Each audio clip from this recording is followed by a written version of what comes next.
Welcome to Better Sex, where you get the information and inspiration to create and enjoy your best possible sex life. Join your host, sex therapist Jessa Zimmerman, as she brings you expert guests, helpful tips, knowledge, and strategies to improve your intimate relationships.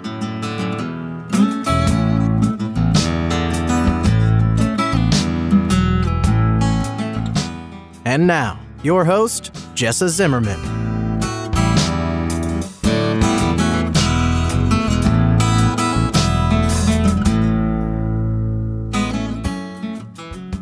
Today's episode is yet another one in the series of personal stories. So I have another guest who's willing to come on the air and share with you his journey around actually all kinds of stuff, not just sex. So DJ has experience with process addiction, sex addiction, alcohol abuse, and past sexual trauma that he didn't recognize at the time, and really a history of codependent relationships and caretaking behavior. And so he's on the show today to talk about his growing awareness that he had some issues. In certain ways, he knew there was trouble all along, but really thought he could leave it behind him. He didn't realize it was stuff he had to totally take apart within himself to heal. And he's been actively involved, I think he said for 6 years now, in therapy and in recovery programs and a lot of inner work to totally transform his life. And he's sitting in a very nice position now in his life, happily married, adopting a child, thriving business, everything's going really well, but he nearly died in this experience. So DJ is here to share a story, and I hope it has an impact on you and you find it meaningful.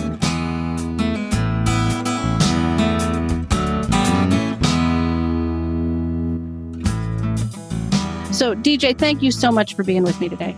Thank you for having me. Yeah, and I know I say this with every episode that's a personal story, but I mean it sincerely. It feels like a real honor that people will come on and talk about their own personal journey. You know, it means a lot to me. So, and I really think it means a lot to the listening audience too. So I appreciate that.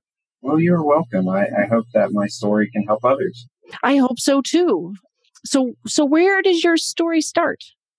Wow, that's a loaded question.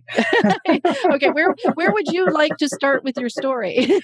Well, I can tell a little bit about myself first. I'm a therapist in Seattle, and I work with individuals who are addressing sexual addiction and codependency and other process addictions. And it's my specialty because all those things apply to me. Okay. I grew up in Georgia. And I moved to Seattle almost 9 years ago. I can't believe it's been that long. And I left Georgia because I thought I was going to leave all my problems behind me. And that's just not the case. Not how it works, unfortunately. Nope. Wherever you go, there you are. Yeah. And so it wasn't until I got to Seattle that I started really having awareness that I had issues around sex, issues around addiction, and relationship problems. And so I have spent the last really 8 years looking at my history and getting more information. Okay. So what were you experiencing in Georgia? Like, what were the problems that you thought were sort of, I guess, circumstantial that you could leave? Well, I was married at the time, and my then husband and we didn't have a huge support network. My family was kind of hands off. When you talk about being gay in the South, you don't get a lot of support. And his family was non-existent, really. Okay. His parents had passed, and, he didn't have a huge network of support like friends and such. So we were like, we got to get out of here, because we knew that, one, at the time we couldn't get legally married. So we were like, well, let's move somewhere else. Let's move somewhere where we're going to be accepted. So we're going to go to Seattle. And we were both in the same field, so we were going to come out here. And so we thought we would just have a new experience. I wanted to get away from my own caretaking behaviors of my relatives. I always say this, but I was born to be a caregiver. And so I always found myself taking care of other people, and I was just done with it. I was exhausted. And I thought 3,000 miles away from family would be great. Okay. But, like I said, I brought all of my internal stuff with me, and our relationship, my husband and I, it was dysfunctional from day one. And it was dysfunctional because that's what I had always known in relationships. I went and essentially picked the same person that my mom had married. Okay. And I told her that once, and she said, I apologize for that. I was like, well, hell, I don't think you understood that you were in a dysfunctional marriage either. When did you first start to think your relationship was dysfunctional? Because you say now it was from day one, but did you realize that at the time?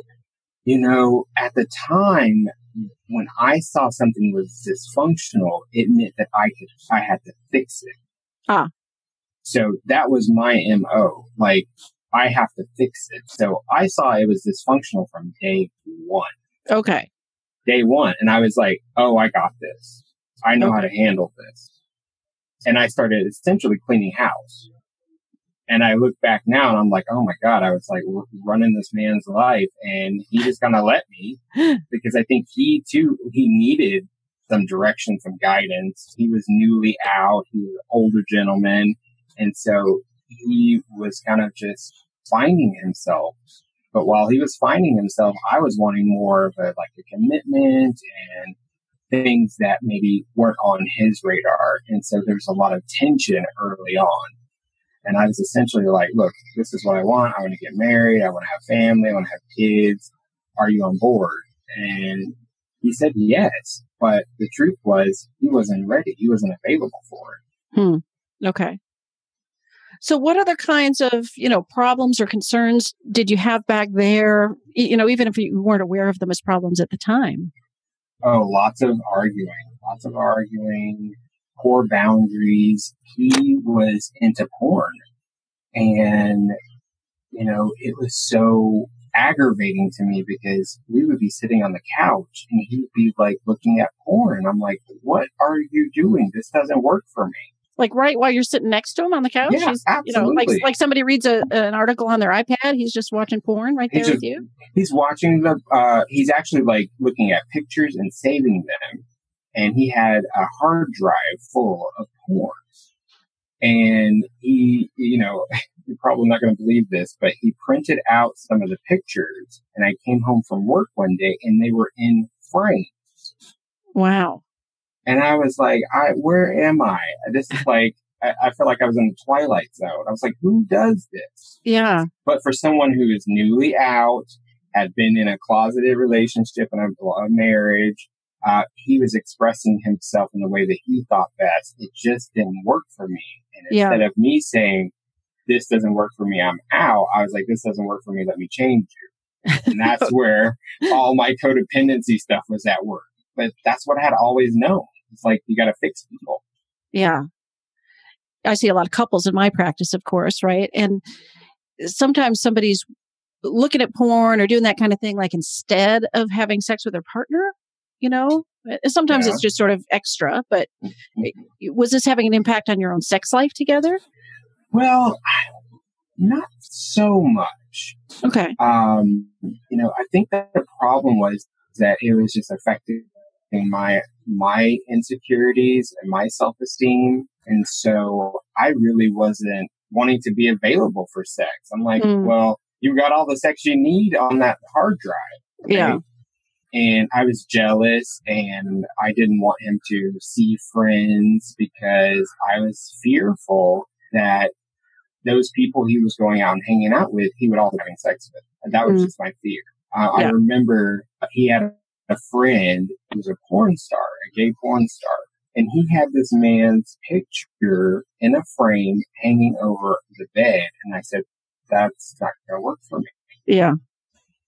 But then he would go out with this guy and I would be like terrified. Wow. Like I wasn't good enough. Yeah. Yeah, I mean, a lot of, I know that people struggle with this in their relationships if the partner's looking at porn or, whatever, has a sort of a crush. But to actually know the person and think, oh, they're meeting for a drink somewhere. And, that's not what most people don't have that kind of access, right? Right. Wow. Exactly. They just don't.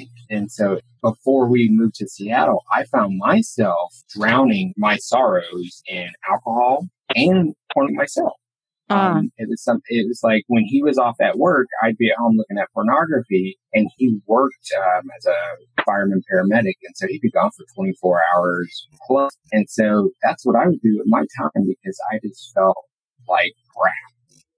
Now, had you been consuming porn before that too? Or was this something, because he's doing it, I'm going to pick up the habit? Before I was in a relationship with him, yes. But my thing was when I got into relationships, I was all about the person. I wasn't going to be doing any outside curricular activity.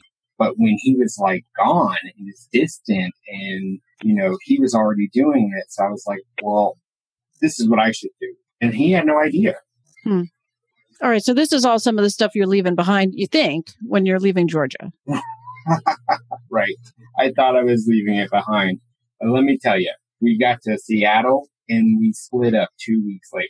Oh, you're kidding. I'm not kidding. At that point, we had been together for like 3.5 years.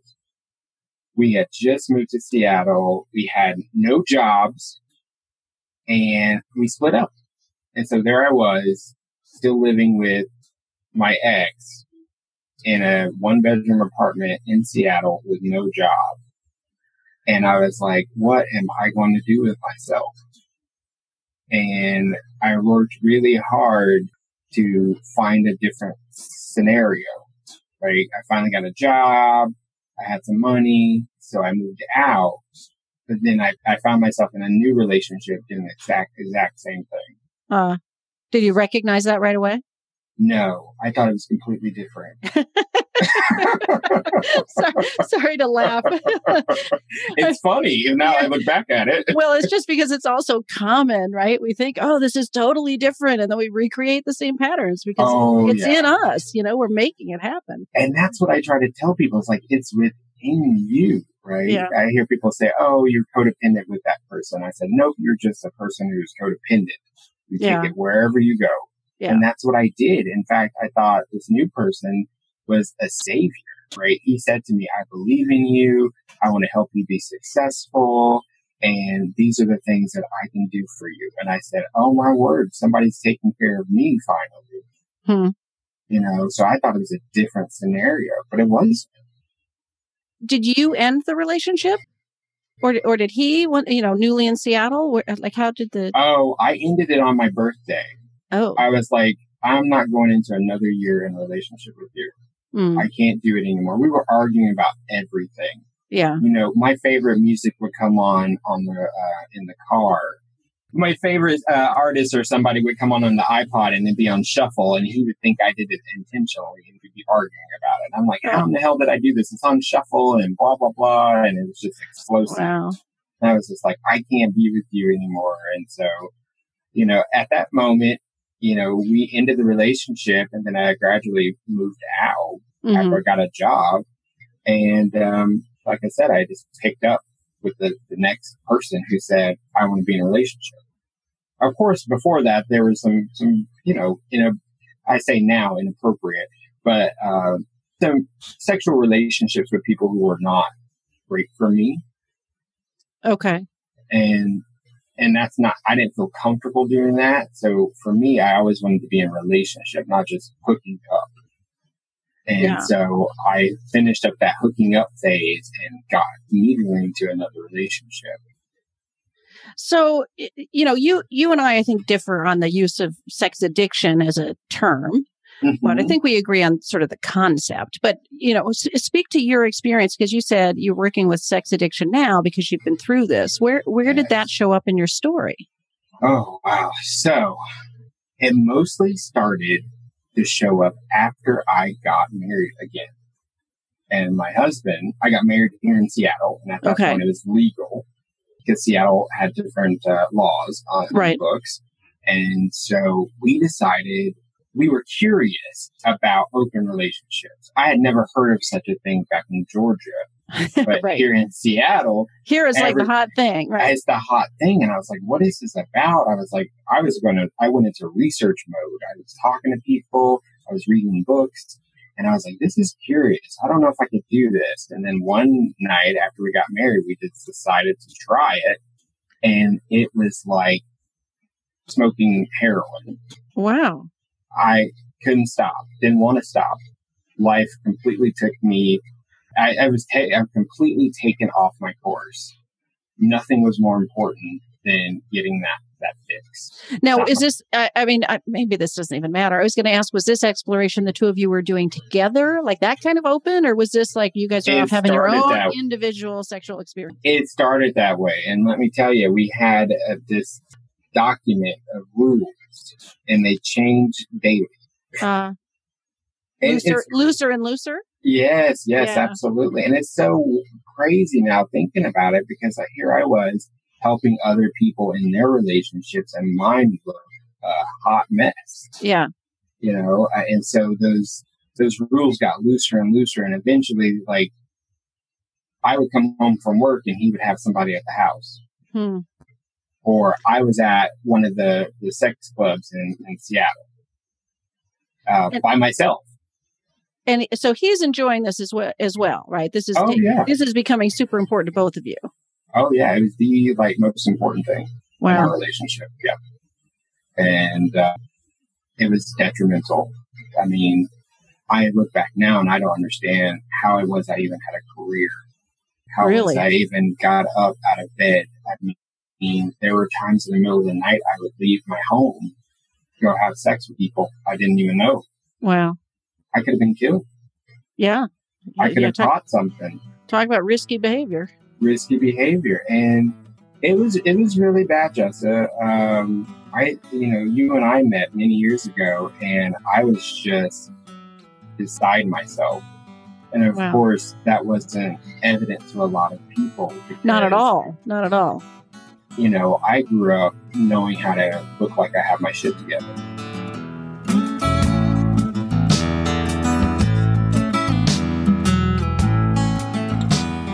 Hi, it's Jessa. We're just going to take a quick pause here, or a little breather in the middle of the show.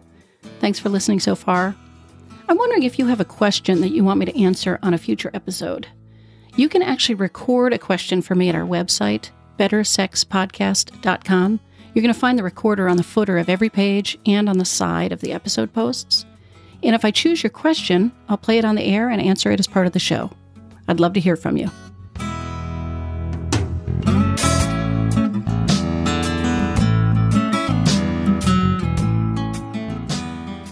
So how did this phase, because you said when you were single and having this sort of hooking up phase, it didn't have that same power over you, right? Like you didn't find that so compelling that that's all you wanted to do. But then you get into the stage in your marriage where it did. Like how do you see that difference? I think I was in a lot of pain in that marriage. I had entered into another relationship with another person who didn't want what I wanted. And I didn't know what my boundaries were around that. Like he didn't really want kids. He didn't really want to be married. He had also gotten out of a relationship with a woman. And so I essentially with the same people. And I was so hurt when, I made these commitments with this person and then it started to dawn on me that, oh my God, I'm doing the same thing over and over again. I was just so in pain.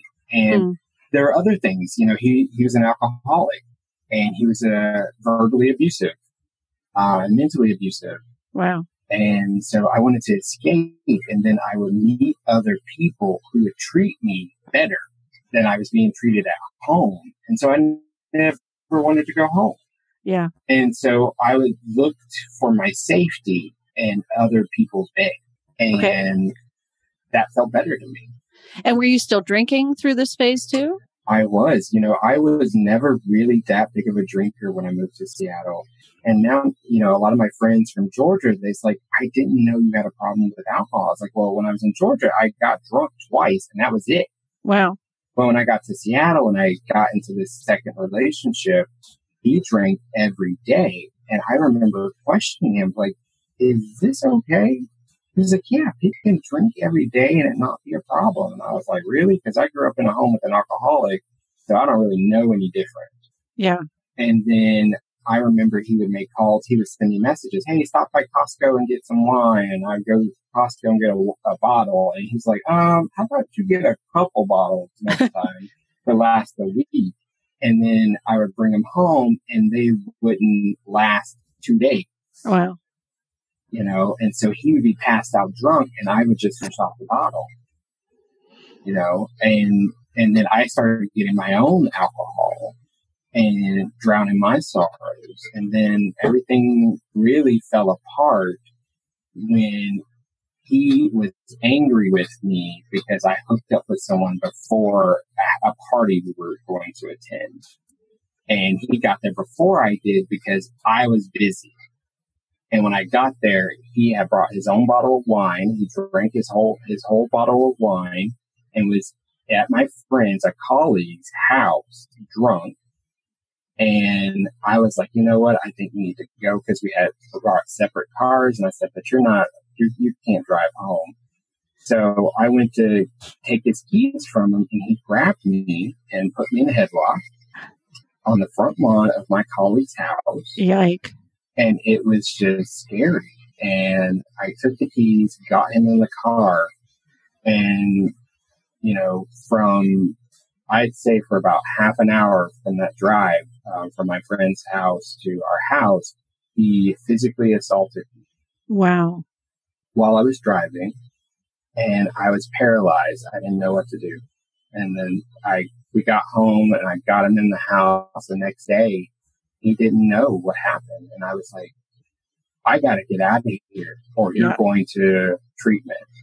And he was like, I'll try out treatment. And so when he tried out treatment and got involved in the intensive outpatient, that's when I found out that I had a problem too. I was no longer fixing him because somebody else was doing it. The professionals were doing it. And I had no job. And I spiraled out of control. Absolutely. So what does that mean? Like, what does that look like? Drinking and driving. Oh, gosh. So drinking and driving, hooking up with even more strangers,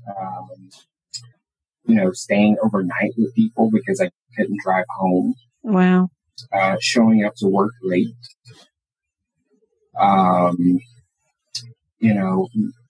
Barely making it to appointments. And at that time, I had a private practice and I was working at a community agents. And so people were concerned. They were like, oh, you need to go to Al-Anon. And I said, I'm going to go to Al-Anon. I went to Al-Anon and I was like, oh God, I'm going to stop drinking because he's not drinking and I don't need to be drinking. So I stopped drinking. And then I went to Codependence Anonymous. And that's where I really learned all of the things. I remember going through their self-assessment and I highlighted every single thing. Wow. And then I got into Sex and Love Addicts Anonymous the very next, about 3 months later. So I started working both programs. And then I took the self-assessment in Sex and Love Addicts Anonymous. And it's a 40 question. I said yes to 38 of them. And it was just heartbreaking because it was staring me right in the face now. I had it in black and white. Yeah. Yeah. The paper didn't lie. And I was like, who has been following me my whole life documenting my crazy? Yeah. How did they make a test just for me? Right. Right. And, by doing the work in recovery, it was revealed to me that I had been molested when I was 16. And I didn't think that what had happened to me was a molestation.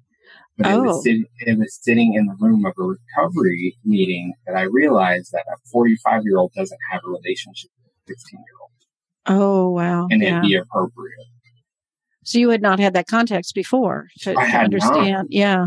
I had not. And it started just opening up everything. Wow. And that's when the recovery work really took off because I was finally able to see that here's some root problems right here. Where were my caregivers? Why hadn't they stopped it? Yeah. Why is this man under a jail somewhere? Right.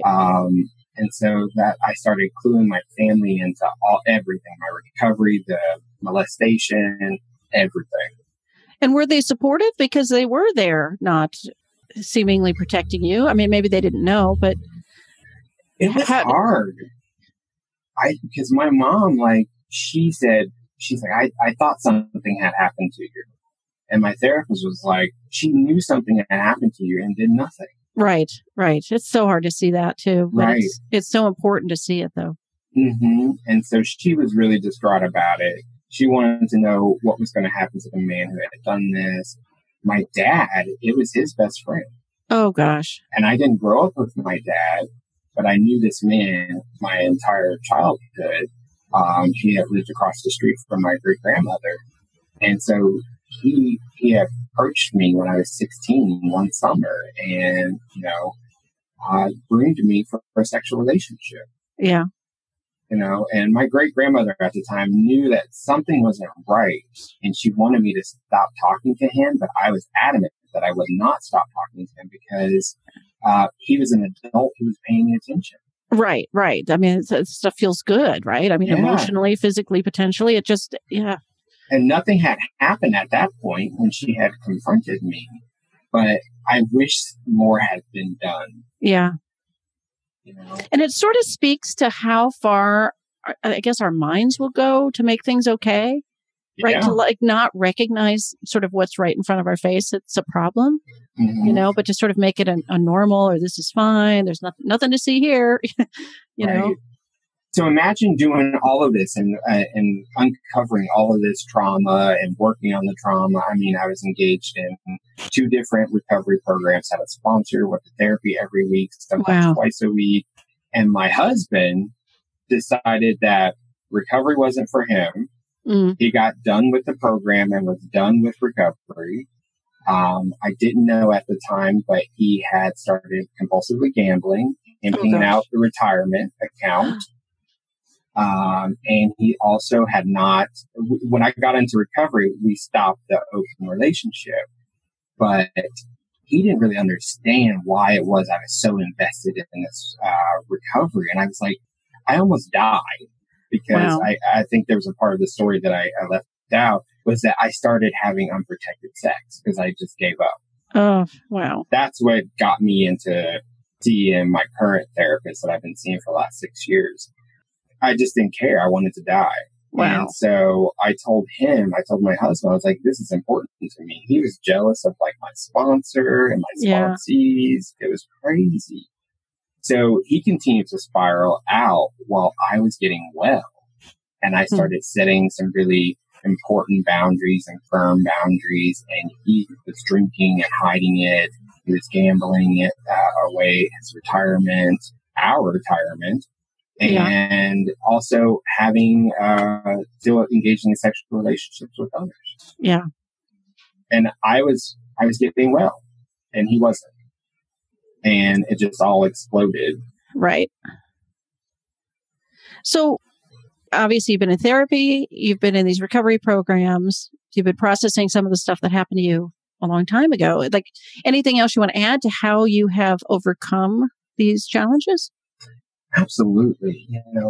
I grew up in a family that identifies as Southern Baptist. And when I was a kid, they used to try to make us go to church, and I hated it. And I think I hated it because the messages that I was hearing was that I was not accepted because I was gay. And so I resisted it, and to the point where I just decided to stop going. And so I always believed that I couldn't turn to God for help. But in the rooms of recovery, I came to understand that I didn't have to believe in someone else's definition of God or higher power, that I could have my own.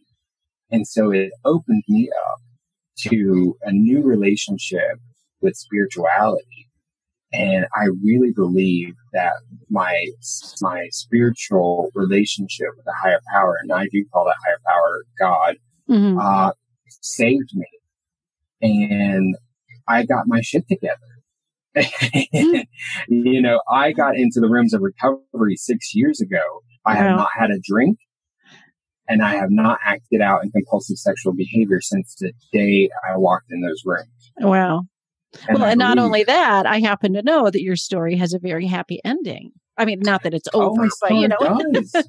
Yeah, my story is if the ending were great. now, right? It's like, tell us how this has worked out for you.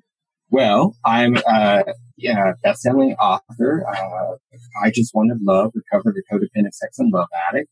And I know very well that it's helped people all over the world find recovery and stay in recovery. People send me messages all the time. I really love that. I have a thriving practice where I primarily focus on sex addiction recovery and codependency recovery. I was married for the third time on July 15th. Yeah. And I never thought I would get married again. And I was scared. Yeah. But I have the most amazing husband. And, you know, he's perfectly imperfect. And so am I. And he accepts me. And I'm not trying to change him. He's not trying to change me. Yeah. And we have a beautiful son who is 2. We are foster parents, but pretty soon we'll get to adopt him. Yeah. And life is great. I have like 5 sponsees. I have 2 sponsors. I go to meetings every week. I have sanity. Even though my life is very, very full, right, I still feel sane. Yeah. And it's a miracle. And I even joined another 12-step recovery program to address my lack of understanding about money, because I got no information about money growing up, and either we didn't have any or I had someone who was manipulating, controlling the money that we did have. So I had to get them awareness about my part. Right, right. Well, you have been busy to great effect. I mean, it's just, you know, it's wonderful.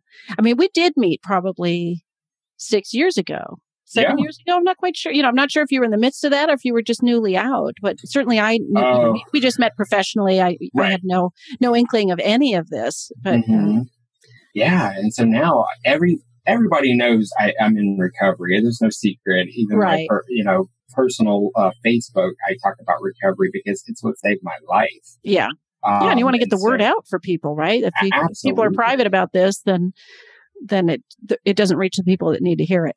I know. And so any opportunity I have to talk about my journey, I am on it. Yeah. Well, I appreciate that. And I hope, you know, I really hope it makes a difference for somebody listening today. I hope so too. And if anyone is open to sharing with you or with me about how this episode has been helpful for them, please let us know, because that just helps us keep doing the great work that we're doing. Yeah, absolutely. And, you know, I said this before we started the recording, that a lot of times my personal stories are anonymous, and you did not want that. So do you want to say a word about how, I mean, you mentioned the book, but do you want to say anything about a website or anything about how people might get in touch with you directly if they want to? Absolutely. djburr.com. That's djburr.com. You can find me there, my books. You can find information about my practice. I'm very open about my recovery journey. It's one of the things that keeps me alive. So if you have any questions or concerns or anything related to recovery or addiction, feel free to send me a message. There's a variety of ways to contact me, and you can find them all on my website, djburr.com. Great. Oh, and before I forget, do mention your podcasts too, because even though you may not keep those going, I know we were just talking about that, those past episodes are still out there in the world, right? So what are those? They are. So there's Making an Addict, and that is available on iTunes and Google Play. You can find that at makinganaddict.com. And then also Journey On, Survivors Healing from Sexual Abuse and Assault. And that is at journeyon.pod.com. And you can get all the past episodes, and you can hear my story again if you want. And those podcasts are just amazing. I mean, like, so many downloads in so many different countries. And I'm just grateful that people are able to hear about addiction and recovery. Yeah. Well, thank you for that. And I really appreciate your time today. Yes, thank you.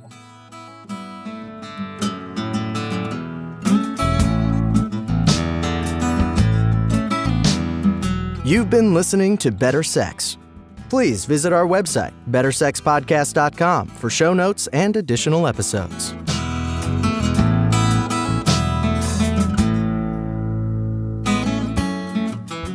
And that's a wrap for today. I really hope you enjoyed the episode. If you are enjoying the podcast, if some of this material resonates with you and you would like to make a difference and make sure that this keeps coming out in the world once a week, ongoing, There are a couple things you could do to show your appreciation. The first would be to go to iTunes and rate and review the show. That really helps us be found by new listeners when you review the show on iTunes. You can find a link at bettersexpodcast.com/iTunes. The other thing I want to invite you to consider is becoming a Patreon. For a small monthly pledge, you get some benefits. So for $2 a month, you get advance access to every single episode. For $5 a month, you get a chapter of my upcoming new book. And for $10 a month, I host quarterly get-to-know-you and question-and-answer chats over the web, and you get invited to that. I would love to have your membership in that, become part of the Better Sex family. You can find a link at bettersexpodcast.com/Patreon, which is Patreon. Again, thanks for listening. I'm glad you're here. Feel free to comment, ask questions, get in touch. I'd love to hear from listeners. Thanks.